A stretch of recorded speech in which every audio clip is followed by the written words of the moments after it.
lots of space. We're waiting for Anita. We reserve that for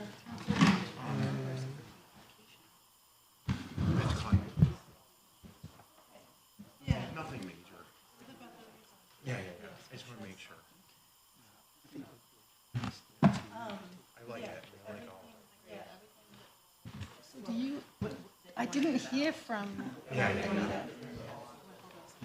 I didn't hear from Anita, so I presume she's coming. Who said yes? Anita said yes. Yeah. I think we're gonna have. Oh, you are? I think so. Like, Okay. we should publicly face what. She's probably coming from quite a distance. And the weather's been bad, and the storms would have gone that way too. Is it on our agenda this time? You know, since she's gotten the new position, every once in a while she'll come like 15 minutes late, maybe. I should have brought that piece of paper with me with the numbers on. Anita's number. I could text Kate and see if Kate does. And you don't have Anita's number. I might be able to get another number. It might just be delayed a little bit, so. Vanna will have Anita's number too, but I mean, she's busy with Colton by the Lake. No, I have Vanna's number I can get. Just text her. But she's busy with Colton by the Lake, but I mean, if I she's can busy, also- she won't respond. I can double check because we were working on, we're supposed to work on like the website stuff, so I might have their number here somewhere. Anita's. Yeah. I think probably Emmanuel's right. Yeah, this is Delayed.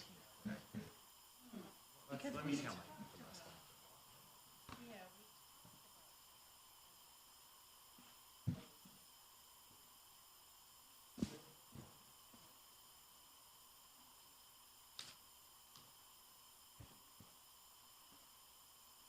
Yeah, I guess so. Everybody's not. We're waiting. just waiting for one more commission member to have quorum, so thank you for your patience.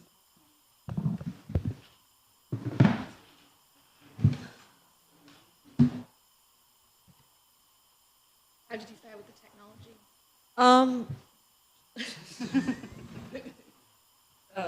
I think it'll work for us for the evening. It'd be good if we can find a way to get sound through the monitor at some later point, but for tonight, I think we're all set. I'm sure there must be an IT person in this building. Or is that just crazy?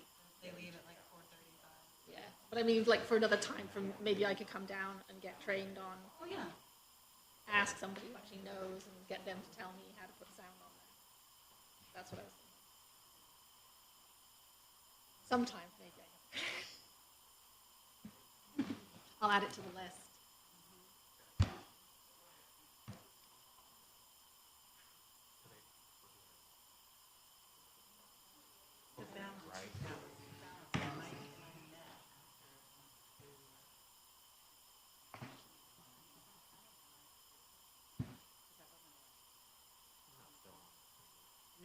He's gone.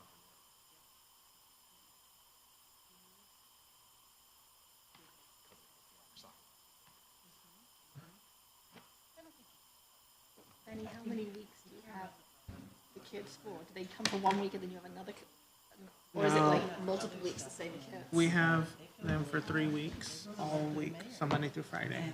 And then on Wednesday through Friday, we have an additional set of programming. Because it's only a camp for girls, so we wanted to get the boys involved as well, so we have a separate program. But yeah, like those days, it's like 10-hour days. So yeah, it's rough. But we make it work. And it's a good time, it's just a lot of work. We're 20 to 30 minutes waiting for Elias.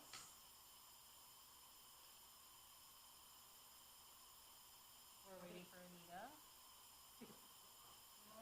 So can we want to talk about anything before we go into the meeting? We're not making any decisions, per se, on our discussion, right? So we could then just bounce to that and then come back to the applications? Yeah, whatever you think is best. Yeah, I mean, it's. Might as well. Yeah. Because if in the worst get case something that done. they're not here, we can't make decisions anyway, but we can at least discuss what we.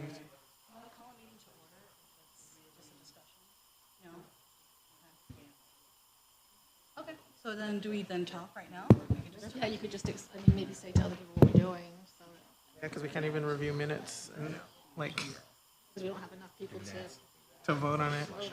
So really the only thing we do is do discussion. But how do I start the meeting?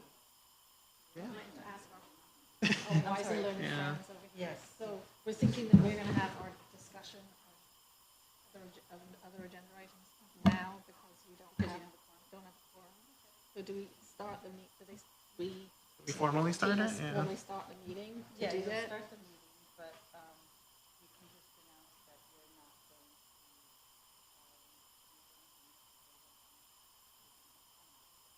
to. We can start the meeting. Oh, okay. Don't call it to order. So when somebody comes, we call that to order? Okay, so. But are these still going to broadcast this if I don't call it to order? Like, I don't know, this is kind of weird.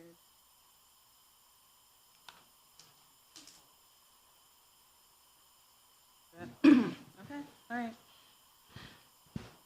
Good evening. I'd like to call this meeting to order. Welcome to the next episode of the Syracuse Public Art Commission. My name is Tina Zagiva. I am the chair.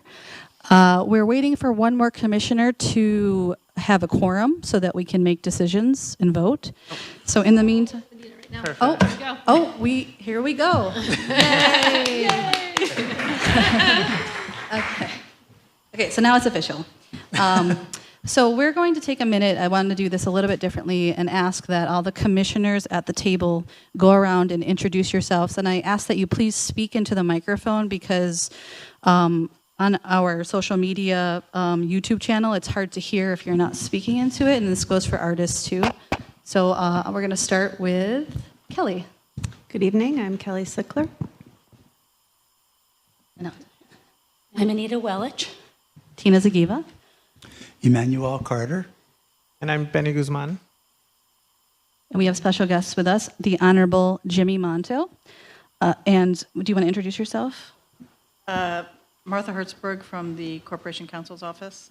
And then we have our lovely Ann Kofer, Hi, my name's Ann Kofer. I'm the public art coordinator. you know when you started this commissioner. I'm nervous. Coordinator, thank you. All right, and welcome everybody to our meeting. So we have an agenda that we're going to work through. There's one announcement. Lauren Bolden has resigned from the Syracuse Public Art Commission, and we are currently seeking applicants for the 2 open seats. All right, we're going to now review the minutes from the June 11th meeting, so I'm going to give everybody a couple minutes to look those over.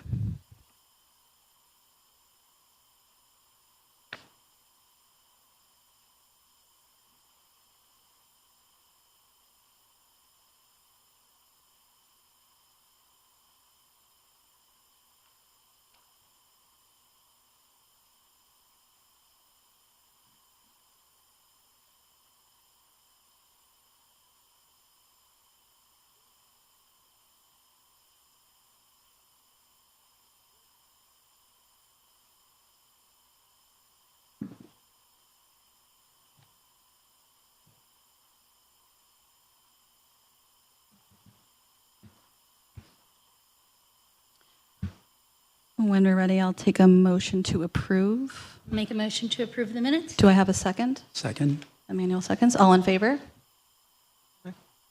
Motion passes. We have no old business, so we will move on to the new business. And the first application we have is Annika with the Averson. You want to take it over? Hi, everyone. Since I generally come before this body a few times a year, many of you already know me well, but because there are some new faces, just like to introduce myself briefly. My name is Annika Hare, and I'm the program director of Lightworks Urban Video Project. For those of you who aren't familiar with Lightwork, we are an artist-run organization with a 50-year history here in Syracuse of supporting emerging and underrepresented artists working in lens-based media. Urban Video Project is a program that we've been running since 2010. And it is focused on video art, experimental film, and other forms of digital media. We primarily operate an architectural projection onto the north facade of the Everson Museum of Art, and we do that all year round, Thursday through Saturday from dusk to 11 p.m. during our exhibition periods. And it's one of those exhibitions that I am pleased to be here to present to you tonight. So I'm just going to move over there now.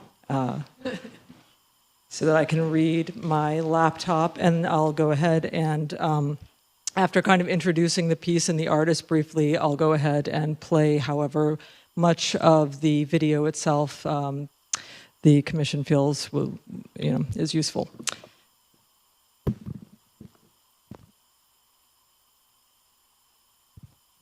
All right, so the exhibition that I'm here to present is titled Unseen Forgotten, an Ode to the Humble Landscape by artist Paulina Velasquez Solis.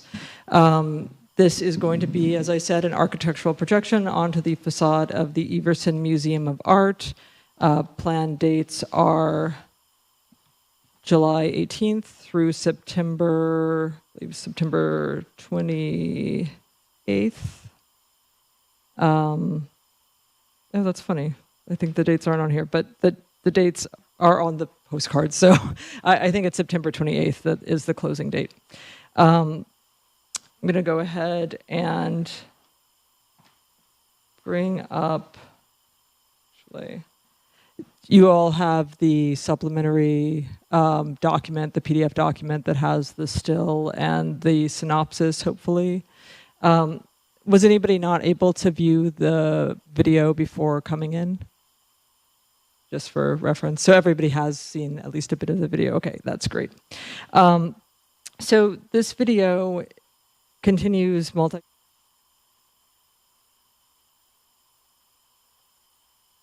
Central New York as a site of post-industrial natural wonder using regionally extinct species and local herbaria as tools to meditate on the tension between what prevails and what has shifted or disappeared in a field of memory, transformation, and territory.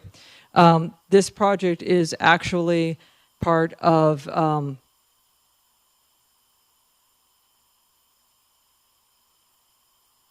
this seems to be going in and out. I hope that's not a problem. But anyway, it's part of our regional commission program, which is open to artists who live within a 50-mile radius of Syracuse.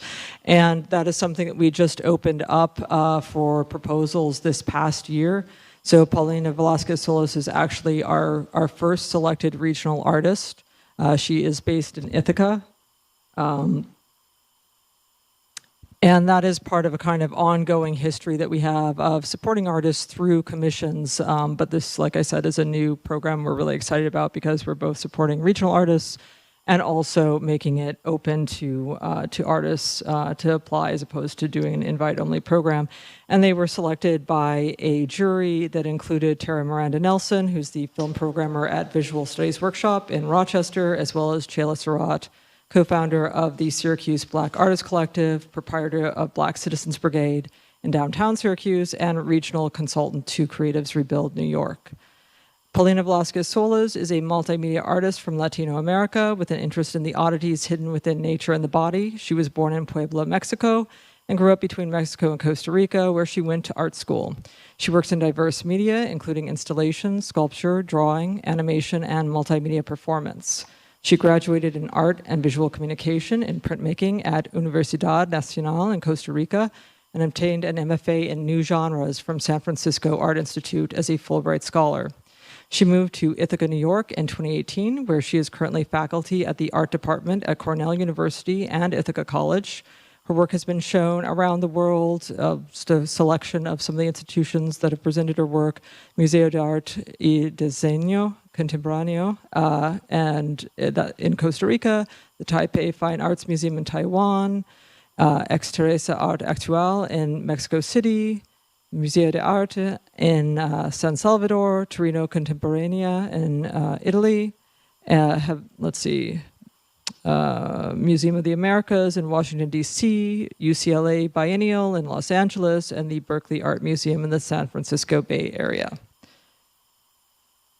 So if there aren't any questions about the work or the artist, I'll go ahead and start playing the video.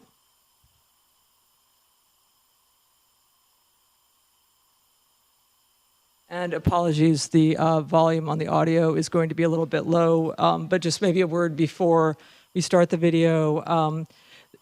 Paulina is an artist who works really extensively with a lot of different, like both highly, like very emerging technologies such as interactive-based video work. At the same time as she's also working with a lot of very kind of handmade and old-fashioned techniques such as stop-motion animation. And you'll see that in this. You'll also notice that the score is quite important to the work, and she is also an electronic music artist. So. And the volume is going to be a little bit low on that because it's going to be only coming through my laptop speakers, so apologies for that.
So the piece is 14 minutes long, and I can skip through bits of it if you guys like, or just let me know. And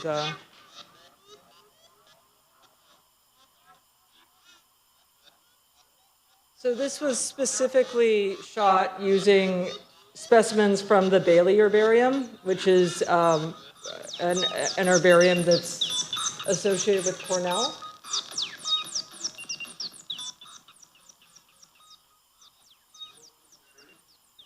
What was that?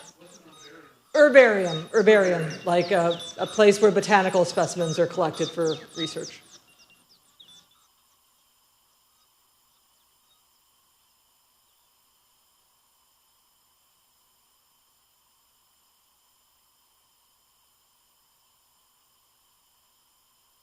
So one of the species depicted is actually unique to a very small area outside of Danby, New York, that she hiked to with this botanist in Ithaca.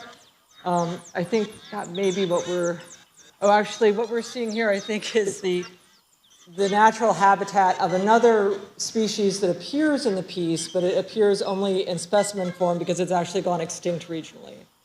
So that idea of like, what is present and what is absent, what makes a place specific in an ecological sense, is something that she's interested in here.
Do you mind skipping through a little bit, Annika?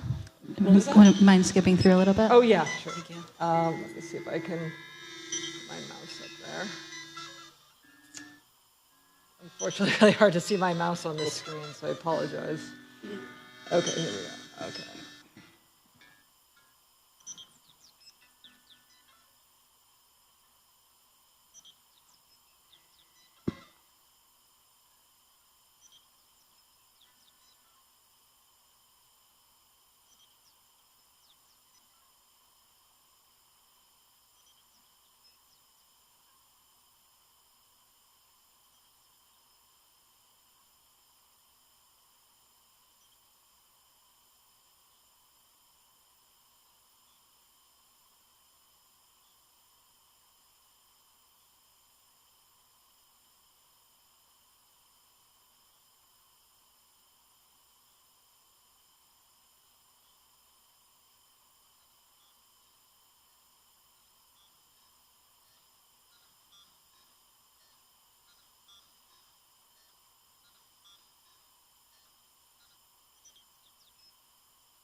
This is that grass that is only found in Danby, New York.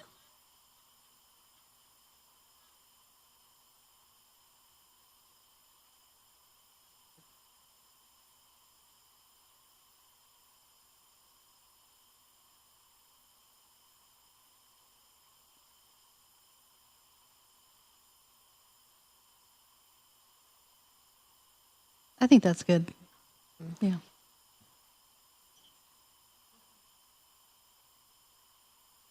Any questions? Kelly, Anita, any questions? No, not particularly. I haven't. I think it relates to that idea in the title that because the artist was really interested in, I guess, non-charismatic plants. You talk about like charismatic megafauna. She's really interested in kind of very humble plants that are just kind of ground cover or fill an important niche in the ecosystem, but aren't necessarily like what humans would consider very beautiful, very interesting plants. So I think it relates to that idea of like seeing and the unseen.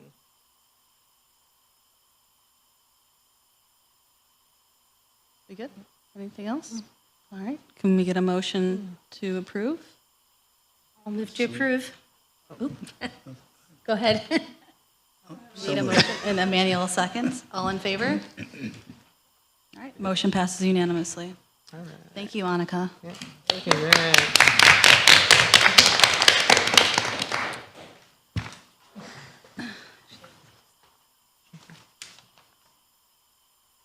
Yeah.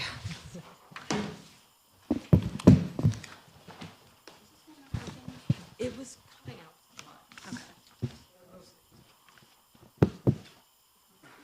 Yeah, nice second. Okay, next up on our agenda, we have the SPAC application, Let's Build the Future from Tommy Lincoln.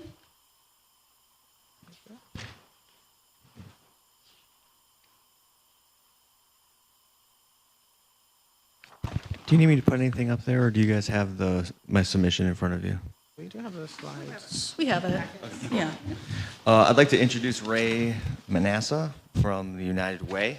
For this project, this is like a yearly project that the United Way does as part of the Day of Caring. Ray would like to speak a little bit to the Day of Caring, so that can give you guys a little bit of sense of where the direction from this is all coming from. Take it away, Ray. Thank you. Thank you for having us today. Just wanted to give a little context, and you do have a letter of support that was written by Nancy Eaton. Apologies, our president cannot be with us today, but we're hosting the New York State Conference for all the United Ways, and she is tied up with that. So you got the chief marketing officer. The overall, I just want to give a perspective in terms of the Day of Caring. So this is something that we brought back as a United Way that was done traditionally many years ago in Syracuse. 2 years ago, we had 850 volunteers. This past year, we had 1,200 volunteers. We're hoping that this year we'll top 1,500 or 2,000 volunteers. This is community projects. These are nonprofits in this community that put out these needs through our website, Volunteer CNY. We then team up volunteers through that website, and they're doing work at Syracuse City School District schools and doing cleanups. They're doing work at, last year was Huntington Family Center and the work that they did there. Coinciding with that work and that engagement was that Tommy created a tight community as a mural that went on to the side of one of the buildings at Huntington Family Center. If you're not familiar with the center, but its location on the near west side, the services that it provides, United Way has been a supporter of Huntington for many, many years, and it was an opportunity for us to amplify Huntington to a lot of people who had never seen that before, and to amplify the idea of volunteering and getting involved in the community. No matter what you have, you don't have to make a donation. You can become a volunteer and make a difference. So just to reinforce what's in that letter, that amplification, that mural that's on the wall at Huntington, not only was a centerpiece for us in terms of increasing volunteering, increasing awareness of Huntington, but it was also, as Mary Lou says in the letter, every day, the staff, the children going into the preschool services that are all living below the poverty line, the seniors that go to the senior center, they look up at that mural and smile. So it has meant an exceptional amount, and it has lived on beyond the day of caring to become a centerpiece for that near West Side neighborhood and for Huntington Family Center. So as we look to planning again for this year, and apologize that we are at this point, but we had to kind of come up to the point where we could say, is a mural going to be a piece of the Day of Caring? And working with a Tiny Home for Good, who, if you're not familiar with their mission and the work that they're doing, is an exceptional charity here in Central New York. They have a wall, they have a space, they have a place that would work well in terms of a location. And we once again have that piece of promotion around the Bridge Street program. We'll be broadcasting that morning. And Tommy volunteered once again to design and install something that would say to the neighborhood, here's a message of hope, here's a message of support. And from a United Way and a volunteer CNY perspective, it's another piece to be able to say, you can make a difference in this community, you can have a smile, you can see this mural every day and know that there's something that you can feel proud about. So just want to thank you for the opportunity to speak, and I want to thank Tommy for once again offering to do that work. So. Thanks, Ray. So on page 9, you can see the location of the mural along where South Ave is. You can see the land survey there. The green portion that I highlighted. Do you want it put up? I mean, it is up there. If that's easier for you, it's totally up to you. Either way, it's fine. I didn't bring my converter.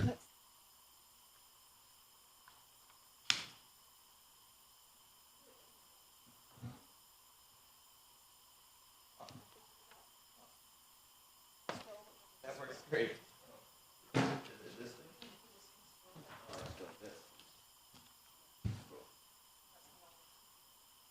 Yeah, this is what we did last year. Made a bunch of little kids. It was pretty fun.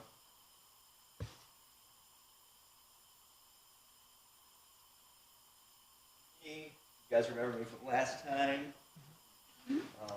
Mural. So here we go. So here is the land survey. You can see where the green portion is. The rest of the wall is going to be painted white. So when we get into looking at what the mural is going to be, you can see the transition to the white wall. That's why we have those angles there. So it's actually a pretty small portion of the building. Tommy, can you go back down to the first picture? No, the next one down. Who lives in that house? It's one of the Tiny Home for Good structures. They own all 3 buildings. Okay. Yeah. And then, hang on one second. And there's also, we have letters of support from all the neighbors and buildings surrounding. My next question. Okay. Yeah. Okay. I submitted those along. Okay. Yeah.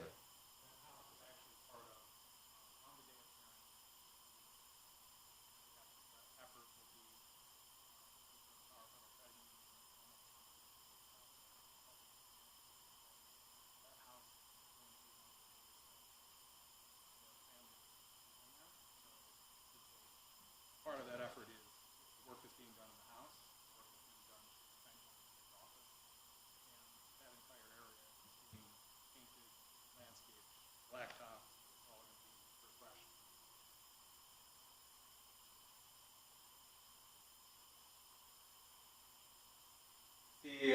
let's build the future. Incorporated some building elements in there, tape measure, saw, you know, a little flag, waving hooray, you know, rocket to the future. This is what it would kind of look like on the sidewalk or if you were standing in the driveway.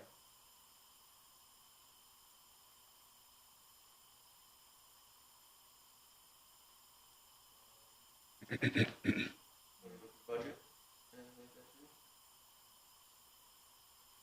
Cost, all the paint's gonna be donated, supplies are gonna be donated, and time's donated. But that's roughly about the cost of the time.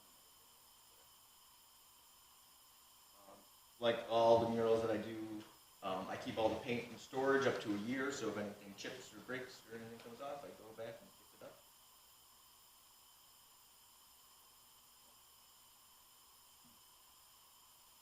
it up.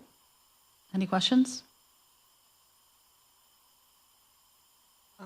I did have a question. So yeah, on this image in particular, I can tell like in the building itself, the brick facing is different than the side paneling. Was that just kind of a design choice? I mean, kind of curious, like why you just didn't go all the way to the edge? I don't like going over brick. I don't have to. Mm-hmm. So this cinder block area is jagged like this around that brick.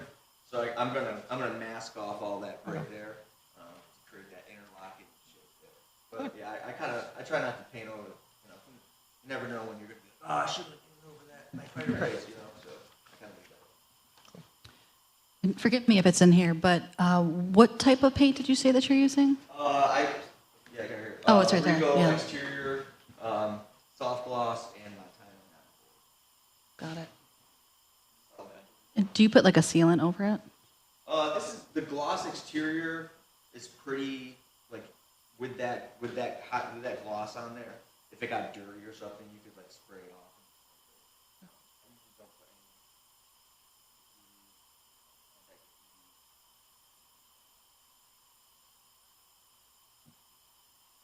And I guess just kind of following up on that too, like will the wall be primed beforehand or okay? Yeah. Me and my buddy Mike over there. Okay. Anything else? Do we have a motion to approve? I can motion to approve. Benny motions? Kelly seconds. All in favor?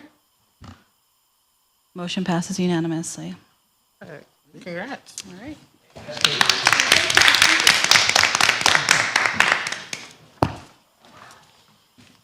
Okay, so we're going to move on with a couple of discussion items. You feel free to stay, or you can leave if you wish. The first item on our discussion is to review a draft visitor's guide. And Ann and I sort of worked on this last week and put this together just to sort of help visitors to understand, when they're coming to this, who we are, perhaps our values, ways that they can participate with the Public Art Commission. A lot of this might come up in our website once it gets published, but we've been waiting quite a long time for that to happen. So in the meantime, we just want to be as transparent and instructional to the community as possible. So Ann, I'm going to let Ann take this one over. I found it in I was looking at master plans, and I found this plan in Watertown, Massachusetts that I really liked, and it was passed just a couple of years ago. So it's very contemporary in the way it's thinking about public art planning. And then as part of it, they had this I think it was on the website, it had, you could click on to see Visitor's Guide for Public Meetings. So I clicked on it, and I really like this as a one-pager. The reason I include the original one is because it actually has the values, what the commission stands for. And I really like that. And obviously I didn't want to replicate that on the one that I made a mock-up of. So I just quickly put in goals from the master plan. But what I really liked about it was the fact that they thought carefully and spent some time thinking about the values that they stood for, which also hand in hand of creating a welcome environment for visitors, artists, and people that are going to be involved in the work of the commission. So that's why the two pieces of paper there. And please feel free to take away both of them so that you can think about what it says, because I'm wondering if it needs a larger discussion, and this is just the idea of introducing it for you. Or you might like the way it is at the front, and then but it's really something to think about. Since our time's so limited to meet, I thought we could just introduce it this evening and see if you think it's something that we should work towards putting in as part of our meetings. Benny? I mean, yeah, I like the document. I think, yeah, I think it looks really good. I think it kind of gives a lot. I'm kind of curious, though, about just, the application of this. So, like, is this something we have printed out ahead of time? What does that kind of look like on a day-to-day basis? Or just like, because again, it looks like from this original document that we have from the Watertown one, it was like this was for that meeting in particular, and they kind of reprint them off every meeting. So is that something we would do? And yeah, I'm just kind of curious what we think about that. The other part, because again, this is always what I think of, is just language purposes. We think about accessibility, who has access to these meetings, who's invited, and the number of probably people who don't speak English coming to this meeting is probably few and far between, but it's the idea, notion of like who is invited, who has access to, especially these kind of documents. That's a great idea. I feel like we talked about this. Is our website multilingual? It's a yeah, like for the city, and then ours in that. Is it have a translation? Embarrassingly, I don't know. Okay. Do you know? Not all of it. Not all of it? Okay. We used to use Google Translate a lot when I've worked in schools. We used Google Translate Right. all the time for a lot of purposes. Got it. Yeah. I mean, and I understand that, like, again, I work in a multilingual space, so I totally, but just thinking about, like, again, what kind of artists, especially when one of our things is celebrating and ensuring diversity, figuring out how is that going to be a part of the documentation, the process itself. Because, yeah, I know a lot of artists who, they just don't get access to things for language purposes. So that's something, Anne, you can look into how we can translate all of our materials. And as a commission, deciding on what languages would be the most relevant, which is hard to. Yeah. Again, it's like, Yeah. That's so. It might need to be several. Yeah. Like 125. Which is fine. Yeah. It's just you don't want to say, oh, we'll translate it into these 3 languages. We're not going to translate it into, these other Right. languages, because again, it's discriminatory. So.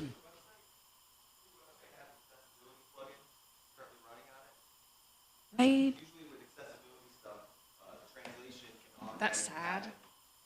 don't know. Right now, it's kind of a shell of what it's supposed to be, from what I understand. So I'm not sure if it's really all up and But functioning. it's something I can definitely find out. So I'll put it on the list.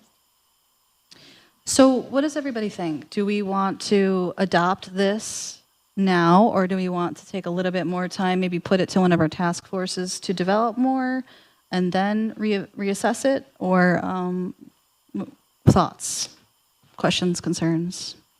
Okay, so one thing I would just ask, so I'm not sure what it's guidelines, which are like directions, and these are not exactly directions. I know it says it on the Massachusetts one, but I thought, oh, is this like, rules for how everyone is to behave? No, it's not. So it's informational, really.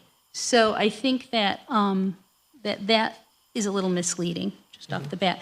And one other point is that I remember reading this recently. I think New York City has like 5 official languages that they chose, so kind of the most common, and they decided they couldn't do all languages all the time easily, but they chose the most common ones and went with those. But that doesn't mean that there aren't other ways to provide translations to the other languages that are present in the city.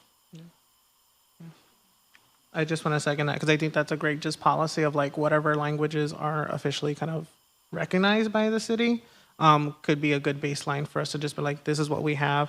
Because I understand too, like the translation part of it, it's terrible and it's not always accurate, and it's a process of going back and Translate. forth. I hate doing translation work. It's a 4-person job, really. So It really is. I also agree with Anita's comments that it's really just a quick summary for a visitor about who we are, what we do, and what they can expect at a meeting like this.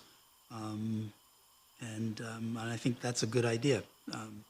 And I hope we can get it on the website And, if we expect a particularly large meeting for any particular issue, that we might even have handouts available as people come in. Sometimes, particularly if there might be a meeting with some level of controversy, if people understand that, again, who we are and what we are not, and what we do and what we don't. And then they can be better able to speak more clearly to the things we are able to do. So do we want to change maybe visitor guidelines to maybe about the commission? And then with that, this first draft, we sort of approve it tonight? With the ones that are there already, Like up here at goals. the top? Yeah, I understand about changing the top piece, but I was wondering about, the parts that it has in there already, because I really just put them in as a placeholder. Yeah, I I understand. didn't want to, I didn't want to be the decider. I just wanted Start a discussion. Yeah. I just wanted to Yeah. start the Well, conversation. start filling in the information with what we got and build from there kind of thing. Yeah. Yeah.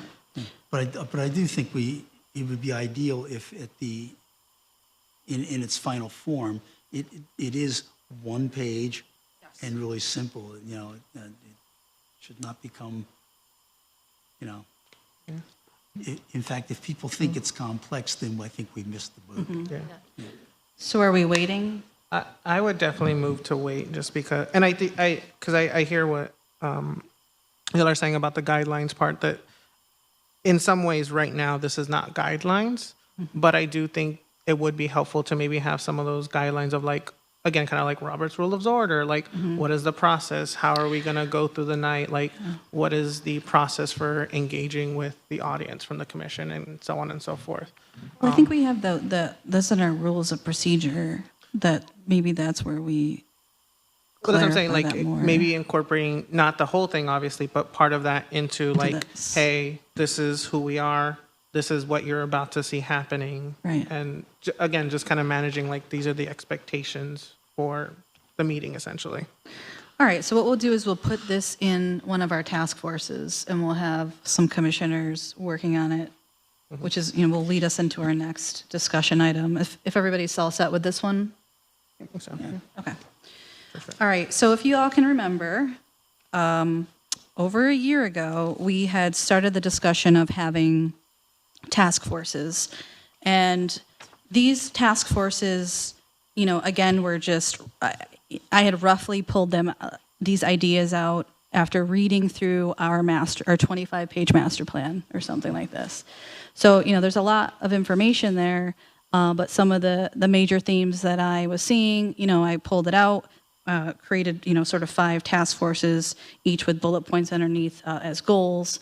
And, tonight, I don't want to dive deep into this.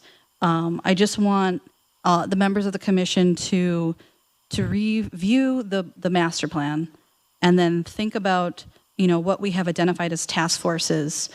Do they make sense now that we've moved into parks and we have a full-time coordinator? Or do they still, these things that we still want to pursue, are there different avenues? Do you have any suggestions? Maybe the task force title should change. I think we really need to evaluate this so that we can then move forward and start to take action and implement the master plan that has been on hold for so long. Manuel, do you have any thoughts? Yeah, I guess my initial thoughts are that we might want to look at number 3, community outreach, and maybe make that project planning and community outreach, or community outreach and project planning, just so that it acknowledges the idea that we can advance things, not simply respond to things, but it also implies too that it's within the context of engaging the community. Got it. So right now, I forgive me for not remembering, and I tried to find a list of which commissioner was on which task force. But if we can kind of go through these, and if you... I was on education. Education, okay. And you were also, weren't you on outreach? Or, I'm sorry, artist education. Oh, okay, and that's what you were on. Got it. Anita's on this one, okay. I'll work on the community outreach. Your You community didn't have me outreach. down as that? Okay. And, we had Lauren was on our website, social media, so I think that leaves that one empty. Benny, what were you on? I was on artist education outreach, but I never got around to being a part of that because of busy life. So here's the other thing, we need to also, we can only have two commissioners per task force so that we can meet outside of this public setting. And then we'll be expected to bring reports back to the public meeting. I know Devana was on Yeah. education outreach as well. Yeah. Okay. So I can easily be moved to website and social media, especially if there's a gap in that right now. And maybe we could help, you can help with like translation or which documents and stuff, so we can add that to it. Yeah. Okay, and so I will put myself on financing and funding. I'd like to be on community outreach. Okay. And that leaves, well, I'd also put myself on number 2 because we don't have anybody in the meantime. Anybody else want to join me on number 1 or number 2?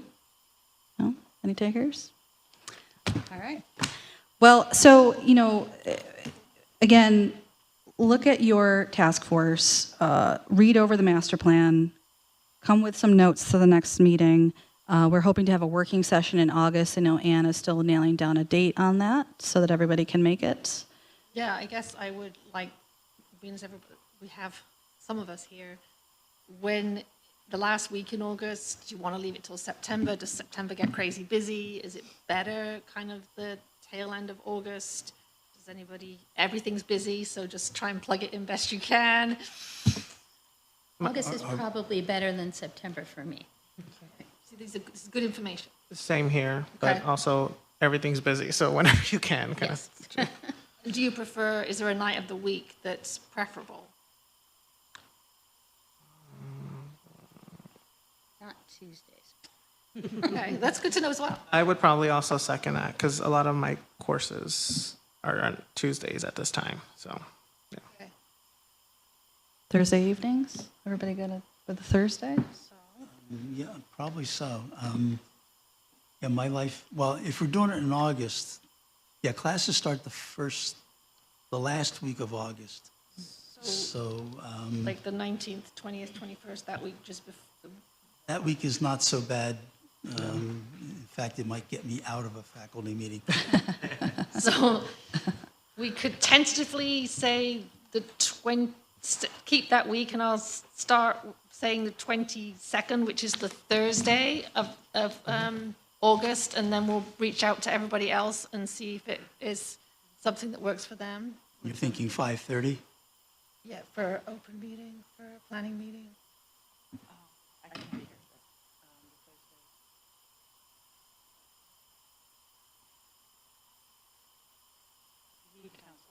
Well, I don't think we need council present for this. This is just our task force discussions. Also, I think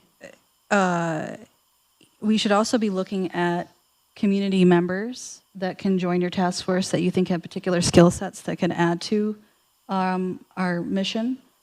And that can, I don't think we have a limit, so it can be as many people as you feel is necessary. But obviously, you got to have help manage all that, so keep it within your energy levels. And are we thinking of a 5:30 meeting that day? 5:30, yeah. What day is this now? I think we said August 22nd. Would anybody be adverse to the Wednesday, the 21st? Would you desperately prefer Thursdays? Should be okay. We can't make the third I don't know if I can make Mondays. that. I have a work event I have to attend on the 21st. Okay. August 21st, you're saying? I think Tina says she can't make it on the 21st.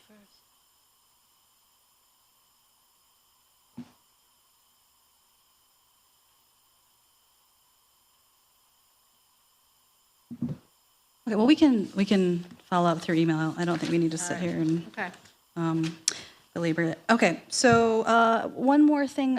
Councilor Monto, did you want to have any discussion with us about any particular matter? Or anything you wanted to share? No, well, I just kind of want to put a couple things on everybody's radar. So we have, I can't really speak to the location where the money's coming from, but I did get another pot of money for 2 more City as Canvas murals. So those will be coming at you. They're a little bit different because of the funding source. It's not ARPA money, so we don't have as much control over the content, but we do have designs and artists already chosen. I'm just waiting for the formal announcement, and then I will gladly share where the money came from and what the stipulations are. The plan is also to run them through TNT again the same way. So that's a big deal. I asked for enough for 3. We got 2 out of 3. We also have inside of the mayor's budget, there is about $25,000 for a public art installation in the Inner Harbor, what is now Progress Park. I love saying that, by the way, every time I say it. So we also probably will run that through TNT as well. That will be a full public outreach project. The problem over there is not too many people live near Progress Park. You're basically looking at Franklin Square. So when we look at public input, it tends to be only a few people. You know, we've done 8 so far for City as Canvas, and we've had enormous response from the neighborhoods when voting on what to put up on the walls. I don't expect that to happen in Progress Park. We did a little bit of outreach. I don't know if anybody's been down there, but Allie Walker repainted the Progress Rainbow Walkway, the accidental rainbow I call it, because it's actually just a sidewalk that happens to be shaped like a rainbow. So she redid that for us and did some other chalk work for the festival. But we reached out to the neighborhood. I got very few responses. I think 7. I sent out maybe 150 letters, but they were all in support. I would expect kind of the same thing out of that neighborhood if it comes to putting up something else there. It can't be a mural with that money because there's not a wall inside of Progress Park to actually paint. There's also not much ground space left. So I'm thinking probably just my own brain is thinking sculpture, or I think the term that they're using these days is placemaker art, where we're actually creating a place space. I think you said placemaker. I heard space maker another time. And I've seen a few cities use, benches, or one of the ideas that has come out is to put like 6 big lawn chairs up high, those big, huge wooden chairs that are art installations that people could actually sit up on and see the amphitheater, because it's restrictive there on the lawn, being able to see entertainment down there. So I don't know if $25,000 will do that in any real way, but we're open to ideas. So as that comes, just know it will probably come through this body eventually. And as I guess I wanted to say, as you start to look at task forces, when you talk about funding, I'm more than willing to try to help. I'm more than willing to help write grants, try to find money through sources that we've been pretty successful in the last couple of years. But I'm a one-man show sometimes too. So if someone has an idea, or you're saying we have this idea, you're not allowed to raise money as a commission, obviously. You're not allowed to actually solicit funds, but I can do that easily through nonprofits, through the city. We can figure out a way to do it. So I'm at your service. Thank you. Yeah, that's one of the things we're trying to figure out now, is the mechanism to bring money through for public art, and then how to administer it. So I should also say, quick update on City as Canvas. Tony Washington has completed his murals. They're really awesome. They are not awesome, doesn't even do it. I mean, that Amazing, it's incredible. I guess. It's so incredible. Thank you for the adjective. So we are going to sit down, and by we I mean me, and look at dates for a ribbon cutting ceremony in the not so far away future. So it would be great to have some of the commission members present for that. And then also, I met with the group that's forming for Lipe Art Park to discuss their plan for public art in Lipe Art Park. We put together a rough draft of a plan, and I'm not sure if that made it to your desk yet, but it should be coming. And Josh Wilcox, too, is heavily involved in that conversation as it relates to the larger master plan for parks that is currently underway. So, and with that, if there are no other comments, we can get a motion to adjourn. Emmanuel motions, all in favor? All right, meeting adjourned.